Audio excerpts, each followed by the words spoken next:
Isang 3.6 magnitude na lindol ang tumama malapit sa Manila, Pilipinas ngayon noong ika-25 ng Hunyo, 2026 sa 16:57 lokal na oras, o noong ika-25 ng Hunyo, 2026 sa 8:45 Coordinated Universal Time.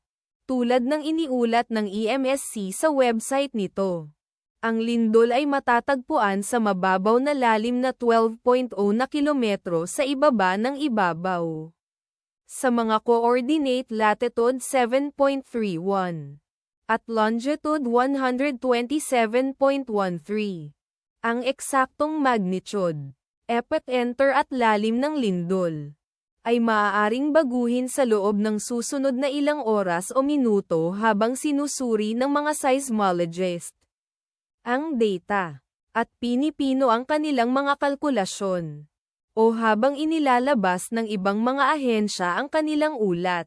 Kabilang sa mga bayan o lungsod na malapit sa sentro ng lindol ang Manay, Davao Oriental, na matatagpuan 66 kilometers, o humigit kumulang 41.0 milya mula sa epicenter. Ang inirerekomendang pagkilos ay maging mapagbantay para sa mga posibleng aftershocks na maaaring mangyari.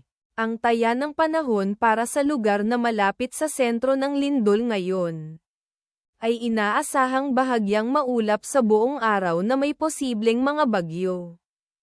Ang bilis ng hangin na hanggang 17 miles per hour mula sa timog-southwest. Ipagdasal natin na ang lindol na ito ay hindi magkaroon ng malaking epekto sa ating mga kapatid doon. At wala ng lindol. Amen.